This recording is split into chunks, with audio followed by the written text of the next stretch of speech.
Hello everyone, good morning to all of you and welcome to online study point. दोस्तों, आज है 14th of February और आज की इस वीडियो में हम 14th ऑफ फरवरी से रिलेटेड करंट अफेयर के सभी इंपॉर्टेंट क्वेश्चन को कवर करने वाले हैं। तो यदि आप लोगों को इस वीडियो की पीडीएफ चाहिए तो आप हमारे इस मोबाइल एप्लीकेशन को भी इंस्टॉल कर सकते हैं, जिसमें आप लोगों को डेली क्विज, फ्री पीडीएफ और प्रतिदिन के करंट अफेयर का ऑडियो भी मिल सकेगा। यदि आप एनटीपीसी और ग्रुप डी की तैयारी कर रहे हैं तो आप हमारे इस स्पेशल चैनल से भी जुड़ सकते हैं। लिंक डिस्क्रिप्शन बॉक्स में दी हुई है। चैनल से रिलेटेड जितने भी इंपॉर्टेंट वीडियो है ये पाने के लिए आप हमारा टेलीग्राम चैनल ज्वाइन कर सकते हैं, जिसमें कि 2 लाख सब्सक्राइबर पूरे हो चुके हैं। स्टार्ट करते हैं हमारा पहला क्वेश्चन। हाल ही में किस देश की सेना ने बाबर क्रूज मिसाइल का सफल परीक्षण किया है? तो हाल ही में बाबर क्रूज मिसाइल का सफल परीक्षण ये किया गया है पाकिस्तान के द्वारा। बाबर क्रूज मिसाइल जो कि सरफेस टू सरफेस यानी कि सतह से सतह वॉर करने वाली मिसाइल है और ये कम दूरी की 450 किलोमीटर के टारगेट को भेज सकती है। और यदि आप लोगों को याद होगा तो पिछले 3 सप्ताह में यानी कि लास्ट 3 वीक में पाकिस्तान के द्वारा परीक्षण की गई ये तीसरी मिसाइल है। मैंने आप लोगों को बताया था, एक है शाहीन 3 मिसाइल, दूसरी है गजनवी मिसाइल और अब ये है तीसरी जिसका नाम है बाबर क्रूज मिसाइल, जिसका सफलतापूर्वक परीक्षण किया गया है पाकिस्तान के द्वारा। लेकिन तीनों मिसाइल में कुछ डिफरेंस है, जैसे कि जो शाहीन मिसाइल है और गजनवी ये कैसी मिसाइलें हैं? ये है बैलिस्टिक मिसाइल, जबकि बाबर ये है क्रूज मिसाइल। अब मिसाइलें बेसिकली 3 तरह की होती हैं। मैंने आप लोगों को तीनों में फ़र्क भी बताया था। क्या क्या फ़र्क है? तो देखिए, जो बैलिस्टिक मिसाइल होती है, मान लीजिए ये है मिसाइल और ये है टारगेट, तो ये कुछ इस तरह से जा कर के अपने टारगेट को भेजती है। ये है बैलिस्टिक मिसाइल का एग्जाम्पल। और ये कैसे वॉर करती है? Surface to surface. इसके बाद दूसरा टाइप है सेमी बैलिस्टिक मिसाइल, जैसे कि ये है मिसाइल, ये है टारगेट, मतलब कि कुछ हवा में इस तरह से टारगेट होता है। सेमी बैलिस्टिक मिसाइल कुछ इस तरह से जा कर के अपने लक्ष्य को भेजती है, तो ये है सरफेस टू एयर वॉर करने वाली मिसाइल। हम बात कर रहे हैं क्रूज मिसाइल की, तो ये जो है ये बाबर क्रूज मिसाइल का ही एग्जाम्पल है। तो ये है मिसाइल और ये है टारगेट, ये कुछ इस तरह से समांतर जाकर के अपने टारगेट को भेजती है। यदि आपसे पूछा जाए कि भारत में क्रूज मिसाइल का एग्जाम्पल क्या है, तो ये है ब्रह्मोस, जो कि एक क्रूज मिसाइल ही है।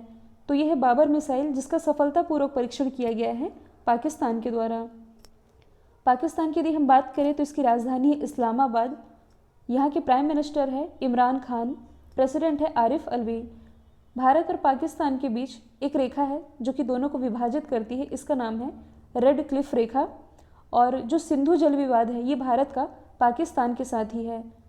हाल ही में किस देश की चिन नेशनल आर्मी ने भारत में अपने परिवारों के लिए शरण मांगी है? तो चिन नेशनल आर्मी ये रिलेटेड है म्यांमार से, जिसने कि अभी हाल ही में भारत में अपने परिवारों की सेफ्टी के लिए शरण मांगी है। अब ये पूरा विवाद है क्या, तो मैंने आप लोगों को बताया भी था।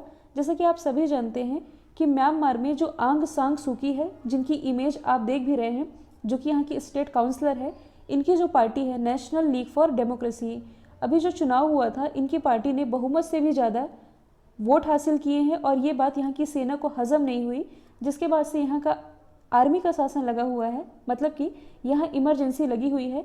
तो मैंने आप लोगों को ये भी बताया था कि जो आंग सांग सूकी है इन्हें सेना के द्वारा हिरासत में ले लिया गया है। और ये जो आप लोगों को लोग सड़कों में दिख रहे हैं, ये लोकतंत्र का सपोर्ट करने वाले हैं, सेम उसी तरह से। और यही जो चिन नेशनल आर्मी के लोग हैं ये भारत से रिक्वेस्ट कर रहे हैं कि कृपया करके हमारे और हमारे परिवार को बचा लीजिए। यदि आप म्यांमार और इंडिया की बॉर्डर देखेंगे तो ये तो है म्यांमार, ये इंडिया की बॉर्डर लगती है। अच्छा, इंडिया में कितने राज्य हैं जिनकी सीमा म्यांमार से लगती है? तो कुल 4 राज्य हैं। एक है अरुणाचल प्रदेश, दूसरा है नागालैंड, तीसरा है मणिपुर और चौथा है मिजोरम। और ये जो लोग हैं, मतलब कि चिन आर्मी के जो लोग हैं, चिन नेशनल आर्मी के, ये कहाँ आकर के बस रहे हैं? तो देखिए, मिजोरम में यदि आप देखेंगे कुछ यहाँ पास, तो ये लोग मिजोरम में आकर के शरण ले रहे हैं और भारत से रिक्वेस्ट कर रहे हैं कि कृपया करके हमें बचा लीजिए। तो यदि हम बात करें म्यांमार की, तो इसकी कैपिटल है न्यायपीडो, करेंसी है क्यात। भारत और म्यांमार के बीच जो सीमा बनाती है, मतलब कि जो पर्वत है सीमा बनाता है, इसका नाम है अराकान योमा पर्वत। मैं यहाँ लिख देती हूँ, अराकान योमा पर्वत, जो कि भारत और म्यांमार के बीच अंतर्राष्ट्रीय सीमा बनाता है और इसकी सर्वोच्च चोटी है विक्टोरिया। अच्छा, म्यांमार में प्रवाहित होने वाली सबसे लंबी रिवर कौन सी है? तो ये है साल्विन रिवर। हाल ही में विश्व रेडियो दिवस और भारतीय राष्ट्रीय महिला दिवस ये दोनों कब मनाए गए हैं?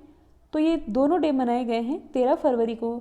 सबसे पहले यदि हम बात करें वर्ल्ड रेडियो डे की, तो जैसा कि आप सभी जानते हैं कि रेडियो का इतिहास काफ़ी पुराना रहा है और ये सारी जो चीज़ें हैं ये अब कहीं गुम होती जा रही हैं। तो इसी के महत्व को बताने के लिए जो यूनेस्को है इसके द्वारा मनाया जाता है वर्ल्ड रेडियो डे। और कब मनाया जाता है? तो ये मनाया जाता है 13 फरवरी को। इस बार जो वर्ल्ड रेडियो डे मनाया गया है इसकी थीम रही है न्यू वर्ल्ड न्यू रेडियो। अब यदि हम बात करें भारतीय राष्ट्रीय महिला दिवस की, तो ये किसकी याद में मनाया जाता है? ये मनाया जाता है सरोजिनी नायडू जी की स्मृति में। इनकी इमेज आप देख सकते हैं। अभी हाल ही में इनकी मतलब कि 13 फरवरी 2021 को इनकी 142वीं जयंती मनाई गई है। और इनके बारे में यदि हम डिस्कस करें तो इनका जन्म 13 फरवरी 1879 में हुआ था और नाइटिंगेल ऑफ इंडिया या भारत कोकिला के नाम से इन्हें जाना जाता है। साथ ही उत्तर प्रदेश की पहली महिला राज्यपाल ये भी सरोजिनी नायडू ही थी। यदि हम अदर ऑप्शन को डिस्कस करें तो 4 फरवरी को मनाया गया है वर्ल्ड कैंसर डे, जिसकी थीम रही है I am and I will. 10 फरवरी को मनाया गया है वर्ल्ड पल्सेस डे यानी कि विश्व दलहन दिवस। और 11 फरवरी को मनाया गया है विश्व यूनानी दिवस। हाल ही में किस देश का अंतरिक्ष यान तियानवेन-1 मंगल की कक्षा में प्रवेश कर गया है? तो ये चाइना का अंतरिक्ष यान है जिसका नाम है तियानवेन-1, जो कि मंगल की कक्षा में प्रवेश कर गया है। तो देखिए हाल ही में मतलब कि अंतरिक्ष की दुनिया में मंगल पर जाने के लिए पूरी दुनिया में होड़ लगी हुई है। यदि आप लोगों को याद होगा तो कल ही मैंने आप लोगों को बताया था कि यूएई का जो पहला मार्स मिशन है होप, ये भी मंगल की कक्षा में प्रवेश कर गया है। तो ये है चाइना का सैटेलाइट। तो जैसे कि आप देख सकते हैं ये है सूर्य और इस सूर्य के चारों ओर जो ग्रह है ये परिक्रमा करते हैं। ये है हमारी पृथ्वी और ये है मंगल, जो कि एक वृत्ताकार मार्ग पर सूर्य की परिक्रमा कर रहे हैं। और इसी वृत्ताकार पथ को ही कहा जाता है कक्षा, या इसे आप कह सकते हैं ऑर्बिटर, जहाँ पर इस सैटेलाइट को स्थापित किया गया है। अब दोनों में फ़र्क क्या है? तो देखिए जो होप मिशन है और तियानवेन-1 मिशन है, इन दोनों को ही लास्ट ईयर मतलब कि जुलाई 2020 में लॉन्च किया गया था, जो कि अब जाकर के पहुँचे हैं। क्योंकि पृथ्वी और मंगल के बीच की दूरी ये 47 मिलियन माइल्स है, तो इतने दूर पहुँचने में समय तो लगता ही है। अब दोनों मिशन में फ़र्क क्या है? तो देखिए जो यूएई का मार्स मिशन है जिसका नाम है होप, इसने अपनी सैटेलाइट को यहाँ स्थापित कर दिया है, मतलब कि मंगल की कक्षा में, जो कि यहाँ घूमते रहेगा। अब जो चाइना का सैटेलाइट है तियानवेन-1, ये कुछ एडवांस है। ये मंगल की कक्षा बस में अपने ग्रह को मतलब कि अपने सैटेलाइट को इस कक्षा बस में स्थापित नहीं करेगा, ये मंगल ग्रह पर लैंड कराने का प्रयास कर रहा है। मतलब कि इस चक्कर में है कि इस सैटेलाइट को मंगल ग्रह में लैंड कराया जा सके। तो इस तरह ये है चाइना का ये मिशन जिसका नाम है तियानवेन-1, जो कि मंगल की कक्षा में फ़िलहाल तो ये ऑर्बिटर में ही पहुंचा है। आगे ये देखना है कि होता क्या है। साथ ही हाल ही में किस राज्य के वन विभाग ने मोनाल पक्षी की कलगी को टोपी पर लगाकर पहनने पर रोक लगा दिया है? तो ये रोक लगाया गया है हिमाचल प्रदेश के वन विभाग के द्वारा। इमेज में जो आप देख रहे हैं ये है मोनाल पक्षी, जो कि हिमाचल प्रदेश का राजकीय पक्षी भी रह चुका है, हालांकि अब तो बदल दिया गया है। तो इन्हीं के संरक्षण के लिए कहने का मतलब ये है कि हाल ही में हिमाचल प्रदेश में एक आदेश जारी किया गया है यहाँ के वन विभाग के द्वारा कि जो भी व्यक्ति मोनाल पक्षी के किसी भी भाग को धारण करेगा उसके खिलाफ वन्य जीव संरक्षण अधिनियम 1972 के तहत कड़ी कार्रवाई की जाएगी। इसके तहत 3 से 7 साल की जेल भी हो सकती है और 10,000 रुपये जुर्माना भी भरना पड़ेगा। तो इन्हीं के संरक्षण के लिए ऐसा फैसला किया गया है हिमाचल प्रदेश गवर्नमेंट के द्वारा। तो ये है हिमाचल प्रदेश, इसकी राजधानी है शिमला, मुख्यमंत्री है जयराम ठाकुर, राज्यपाल है बंडारू दत्तात्रेय। भारत में पहली बार हींग की खेती ये हिमाचल प्रदेश में ही होनी है, क्योंकि अभी तक जो अपना देश भारत है ये हींग का आयात करता था। हींग की खेती भारत में नहीं होती थी, ये पहली बार होनी है हिमाचल प्रदेश के ही लाहौल स्पीति में। न्यू एजुकेशन पॉलिसी लागू करने वाला भारत का पहला राज्य ये भी हिमाचल प्रदेश ही बन गया है। अगला क्वेश्चन है, हाल ही में किस राज्य ने जलाभिषेकम नाम से एक जल संरक्षण अभियान शुरू किया है? तो हाल ही में ये अभियान शुरू किया गया है मध्य प्रदेश गवर्नमेंट के द्वारा। और इस अभियान के तहत मतलब कि लगभग 57,000 से अधिक जल संरचनाओं का निर्माण किया गया है। तो बेसिकली कहने का मतलब ये है कि जल को यानी कि पानी को कितने तरीकों से संरक्षित किया जा सकता है, इनके उपायों के लिए ये है जल संरक्षण अभियान जो कि लॉन्च किया गया है मध्य प्रदेश गवर्नमेंट के द्वारा, और इसे लॉन्च किया गया है केंद्रीय रक्षा मंत्री राजनाथ सिंह जी के द्वारा। आप मैप में देख सकते हैं, ये है मध्य प्रदेश, राजधानी है भोपाल, और भोपाल से ही लगभग 40 किलोमीटर दूर स्थित है भीमबेटका। और कल ही मैंने आप लोगों को बताया था कि इसी भीमबेटका में विश्व का सबसे पुराना पशु जीवाश्म भी खोजा गया है। इसी भीमबेटका को वर्ष 2003 में यूनेस्को के द्वारा वर्ल्ड हेरिटेज साइट में भी शामिल किया गया है। यहाँ के मुख्यमंत्री शिवराज सिंह चौहान, राज्यपाल है आनंदीबेन पटेल, मुख्य न्यायाधीश है जस्टिस मोहम्मद रफ़ीक। भारत में सबसे ज़्यादा नेशनल पार्क और टाइगर रिजर्व ये मध्य प्रदेश में ही पाए जाते हैं। 2 इम्पॉर्टेंट अभियान हैं जो कि मध्य प्रदेश गवर्नमेंट के द्वारा लॉन्च किए गए हैं। एक तो लड़कियों के लिए, मतलब कि 24 जनवरी को जब राष्ट्रीय बालिका दिवस मनाया गया, इस मौके पर पंख अभियान लॉन्च किया गया। कल भी मैंने इसकी फुल फॉर्म बताई थी, protection, awareness, nutrition, knowledge and health. जबकि अभी हाल ही में निमोनिया के कारण शिशु मृत्यु दर को कम करने के लिए मध्य प्रदेश गवर्नमेंट ने सांस अभियान भी शुरू किया है, जिसकी फुल फॉर्म बनती है social awareness and action to neutralise pneumonia successfully. ये है सांस की फुल फॉर्म। हाल ही में किस राज्य की कैबिनेट ने रिवॉर्ड परियोजना को मंजूरी दी है? तो हाल ही में जो ओडिशा गवर्नमेंट है, मतलब कि ओडिशा की कैबिनेट ने वर्ल्ड बैंक के साथ मिलकर के इस रिवॉर्ड परियोजना को मंजूरी दे दी है। अब ये योजना है क्या? तो इसे आप एक लाइन में याद रख सकते हैं कि पानी को बचाने के लिए ये एक तरह की योजना है।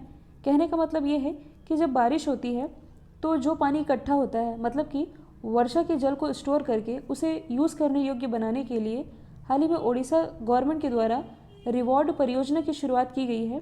रिवॉर्ड जिसकी फुल फॉर्म बनती है rejuvenation water sets for agriculture resilience through initiative development. अब यदि हम बात करें ओडिशा की, तो इसकी राजधानी भुवनेश्वर, मुख्यमंत्री है नवीन पटनायक, जिन्हें पेटा इंडिया के द्वारा हीरो टू एनिमल अवार्ड से नवाजा जा चुका है। राज्यपाल है गणेशी लाल, मुख्य न्यायाधीश है एस मुरलीधर। सिमलीपाल और भीतरकनिका नेशनल पार्क ये दोनों ही स्थित हैं ओडिशा में ही। भीतरकनिका नेशनल पार्क जो कि अभी चर्चे में भी रहा है, और ये किसके लिए फेमस है? सफ़ेद मगरमच्छ के लिए, जो कि अभी हाल ही में पर्यटन के लिए खोल भी दिया गया है। भारत का सबसे लंबा बांध जो कि है हीराकुंड बांध, ये बना हुआ है महानदी पर, ये भी ओडिशा में स्थित है। यदि आप करंट से रिलेट करेंगे तो भारत का सबसे बड़ा हॉकी स्टेडियम ये ओडिशा में ही बनाया जाना है। साथ ही भारत का पहला फायर पार्क ये स्थापित किया गया है ओडिशा की राजधानी भुवनेश्वर में। अगला क्वेश्चन है, ये भी ओडिशा से ही रिलेटेड है। ओडिशा के किस शहर में कोविड वॉरियर मेमोरियल का निर्माण किया जाएगा? तो इसकी घोषणा तो काफ़ी पहले ही कर दी गई थी। हाल ही में ओडिशा की जो राजधानी भुवनेश्वर, यहाँ कोविड वॉरियर मेमोरियल का उद्घाटन किया जाएगा। तो देखिए, लॉकडाउन के दौरान, मतलब कि कोविड-19 के इस पेंडेमिक में जो फ्रंट लाइन वॉरियर रहे हैं, जैसे कि नर्सेस हो गई, पुलिस वाले हो गए, और जो भी इसमें जिन्होंने सराहनीय कार्य किया और लोगों की सेवा करते हुए जो शहीद हो गए, उनकी याद में ये कोविड वॉरियर मेमोरियल, इसका उद्घाटन किया जाएगा भुवनेश्वर में। अब देखिए, ओडिशा से रिलेटेड फैक्ट तो हम डिस्कस कर ही चुके हैं। कुछ इंपॉर्टेंट अदर फैक्ट हम डिस्कस कर लेते हैं ऑप्शन के थ्रू। जैसे कि इसी भुवनेश्वर में अभी मैंने बताया है भारत का पहला फायर पार्क, और ISO सर्टिफिकेट प्राप्त करने वाला भारत का पहला शहर ये भी भुवनेश्वर ही है। हाल ही में जब नेताजी सुभाष चंद्र बोस जी की 125वीं जयंती मनाई गई 23 जनवरी को, इस मौके पर ओडिशा के ही कटक में नेताजी बस टर्मिनल, इसका उद्घाटन किया गया है। ओडिशा के बालासोर में दुर्लभ पीली प्रजाति का कछुआ खोजा गया है। इसके अलावा हाल ही में ओडिशा के ही बहरामपुर जिले में रामलिंगेश्वर पार्क, इसकी भी स्थापना की गई है। हाल ही में किसने अपनी आत्मकथा जिसका नाम है अनफिनिश्ड ए मेमोयर, इसका विमोचन किया है? तो अपनी इस किताब की आधिकारिक राइटर बन गई हैं प्रियंका चोपड़ा। इस किताब में इन्होंने अपने जीवन के जो भी उतार चढ़ाव रहे हैं, साथ ही अपने जो भी एक्सपीरियंस रहे हैं, इन्हें शेयर किया है इस किताब में, जिसका नाम है अनफिनिश्ड ए मेमोयर, जिसका विमोचन अभी हाल ही में किया गया है। यदि हम अदर ऑप्शन को डिस्कस करें तो हाल ही में सोनू सूद के द्वारा एक किताब लिखी गई है जिसका नाम है आई एम नो मसीहा। अनुपम खेर ने भी अभी हाल ही में अपनी एक नई किताब लिखी है जिसका नाम है your best day is today. Reema Huja के द्वारा लिखी गई किताब का नाम है Maharana Pratap the invincible warriors. कौन सा देश दुनिया का पहला ऊर्जा द्वीप बनाएगा? तो ये क्वेश्चन मैंने रिवीजन के लिए रखा है क्योंकि क्वेश्चन इंपॉर्टेंट है। तो दुनिया का पहला ऊर्जा द्वीप ये बनाने जा रहा है डेनमार्क। और कहाँ बनाएगा? तो सबसे पहले मैं आप लोगों को यूरोप मैप में डेनमार्क की लोकेशन दिखा दूँ। ये है डेनमार्क। डेनमार्क के पास ये जो आप पानी वाला एरिया देख रहे हैं ये है नॉर्थ सी यानी कि उत्तरी सागर, जहाँ डेनमार्क कुछ इस तरह से ऊर्जा द्वीप स्थापित करेगा। अब ये कैसा होगा? अब यहाँ तो कोई द्वीप है नहीं, ये एक तरह का मतलब कि आर्टिफिशियल तरीके से इस द्वीप का निर्माण किया जाएगा, जहाँ कुछ इस तरह से पवन चक्कियाँ लगी होंगी। अब ये पवन चक्कियाँ क्या करेंगी? तो जैसे कि आप देख सकते हैं आसपास पानी है सब जगह, तो जो पानी से मतलब कि हवा आएगी, हवा को ये एनर्जी में कन्वर्ट करेगा और इस पवन चक्की के थ्रू जो भी एनर्जी बनेगी उसे सप्लाई भी किया जाएगा। और कहाँ सप्लाई किया जाएगा? तो आप देख सकते हैं ये तो है डेनमार्क, और भी जो आसपास की यूरोपीय कंट्रीज़ हैं यहाँ लगभग 3 मिलियन यानी कि 30 लाख घरों में इसका सप्लाई किया जाएगा। तो यही है इसका प्लान। तो डेनमार्क के द्वारा ये जो विश्व का पहला ऊर्जा द्वीप है जो कि स्थापित किया जाना है नॉर्थ सी में। डेनमार्क की कैपिटल है कोपेनहेगन, करेंसी है डेनिश क्रोन। अभी हाल ही में जो करप्शन इंडेक्स यानी कि भ्रष्टाचार सूचकांक रिलीज़ किया गया था, इसमें 2 कंट्रीज टॉप पर रही है, डेनमार्क और न्यूजीलैंड। अच्छा, यहाँ से मैंने आप लोगों को एक और एडिशनल फैक्ट भी बताया था। देखिए जो डेनमार्क है जो कि एक यूरोपीय कंट्री है, ये ऊर्जा के लिए मतलब कि एनर्जी के लिए विंड प्लांट ही क्यों स्थापित कर रही है? मतलब कि पवन चक्की की जगह ये सोलर प्लांट भी तो स्थापित कर सकती थी, इसने सोलर प्लांट क्यों स्थापित नहीं किया? तो इसका रीज़न भी मैंने आप लोगों को बताया था। देखिए यदि हम बात करें भारत की, तो जो कर्क रेखा ये भारत के बीचों बीच से होकर के गुजरती है, इसलिए भारत की जो जलवायु है ये उष्णकटिबंधीय टाइप की है। लेकिन डेनमार्क में यदि आप देखेंगे तो डेनमार्क में मतलब कि कर्क रेखा तो कुछ यहाँ से जा रही है। डेनमार्क कहाँ स्थित है आप लोगों ने लोकेशन देख ली है। तो साथ ही मैंने आप लोगों को ये बताया था कि कर्क रेखा के ऊपर जो सूर्य की किरणें हैं, कहाँ से ऊपर? कर्क रेखा से ऊपर, यानी कि ट्रॉपिक ऑफ कैंसर के ऊपर जो सूर्य की किरणें हैं ये सीधी नहीं पड़ती, जिसके कारण यहाँ सोलर सिस्टम यानी कि सोलर प्लांट लगाने का कोई मतलब नहीं है। इसलिए यहाँ विंड प्लांट स्थापित करने का फैसला किया गया है डेनमार्क के द्वारा। तो ये होगा विश्व का पहला ऊर्जा द्वीप। इस क्वेश्चन में बात की जा रही है विश्व के पहले की, तो आप अदर ऑप्शन को रिलेट कर सकते हैं। हाल ही में विश्व का पहला जेनेटिकली मॉडिफाइड गेहूँ जिसका नाम है HB4, इसे मंजूरी दी गई है अर्जेंटीना के द्वारा। स्कॉटलैंड में दुनिया का पहला हाइड्रोजन से संचालित डबल डेकर बस लॉन्च किया गया है। ब्रिटेन जो कि क्लाइमेट इमरजेंसी लागू करने वाला दुनिया का पहला देश है। कल जो मैंने आप लोगों से सवाल पूछा था इसका राइट आंसर था रॉबर्ट इरविन। अब आप लोगों के लिए आज का सवाल है, फेमरा मिस इंडिया 2020 का खिताब किसने जीता है? तो इसका जो भी आंसर है कमेंट बॉक्स में बताइएगा। वीडियो यदि पसंद आया है तो लाइक, शेयर और सब्सक्राइब करना बिल्कुल मत भूलिएगा। तो आज के लिए इतना ही। Thank you so much.